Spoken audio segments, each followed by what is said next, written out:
Assalamualaikum warahmatullahi wabarakatuh. Perkenalkan, kami dari kelompok pengelolaan kelas efektif yang beranggotakan 3 orang. Yang pertama, Andi Adelia, dan yang kedua, Umun Nisa Nur Almi, dan yang ketiga, Ahmad Aisyah Syahran. Baiklah, pada kesempatan kali ini, kami akan mempresentasikan materi kelompok kami dengan judul Pengelolaan Kelas Efektif. Pengertian pengelolaan kelas efektif. Kelas efektif adalah istilah yang digunakan untuk menggambarkan suatu kelompok belajar di sekolah yang memiliki jumlah siswa dan kondisi pembelajaran yang memungkinkan proses belajar mengajar berlangsung secara optimal dan efisien. Pengelolaan kelas efektif adalah kelas yang dirancang dan dikelola sedemikian rupa agar semua siswa dapat terlibat aktif dalam proses pembelajaran. Guru dapat memberikan perhatian yang cukup kepada masing-masing siswa dan tujuan pembelajaran dapat tercapai dengan baik. Pengelolaan kelas efektif. Tujuan pengelolaan kelas efektif adalah untuk menciptakan lingkungan belajar yang kondusif, tertib, dan menyenangkan agar proses pembelajaran dapat berlangsung secara efektif dan efisien.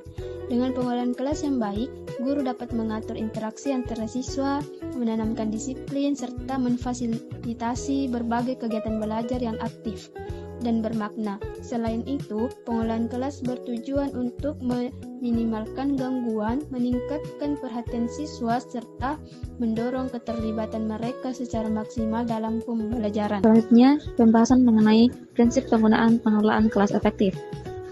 Prinsip pengelolaan kelas merupakan dasar atau pedoman yang digunakan oleh guru dalam menciptakan dan menjaga lingkungan belajar yang efektif. Nah, beberapa prinsip utama yang harus diterapkan adalah yang pertama, prinsip keadilan, yaitu perlakuan yang sama kepada seluruh siswa tanpa diskriminasi. Yang kedua, yaitu prinsip konsistensi. Konsistensi dalam penerapan aturan dan disiplin agar siswa memahami batasan yang jelas. Kemudian, prinsip fleksibilitas, di mana guru mampu menyesuaikan pendekatan dengan situasi dan kebutuhan siswa. Kemudian, ada juga prinsip keterlibatan aktif siswa. Ini juga penting karena siswa yang terlibat secara langsung dalam proses pembelajaran cenderung lebih termotivasi dan bertanggung jawab atas belajarnya. Kemudian selanjutnya, pembahasan mengenai komponen pengelolaan kelas efektif. Komponen-komponen keterampilan pengelolaan kelas ini pada umumnya dibagi menjadi 2 bagian, yaitu keterampilan yang berhubungan dengan penciptaan dan pemeliharaan kondisi belajar yang optimal. Ini bersifat preventif. Dan keterampilan yang berhubungan dengan pengembangan kondisi belajar yang optimal. Ya, selanjutnya yakni strategi dalam mengelola kelas secara efektif. Ya, jadi keberhasilan proses pembelajaran sangat ditentukan oleh strategi pembelajaran dan kemampuan guru dalam mengelola kelas secara efektif. Ya, guru tidak hanya berperan sebagai penyampai ilmu pengetahuan, tetapi juga sebagai teladan dan pembimbing yang memahami filosofi mengajar dan mengajar.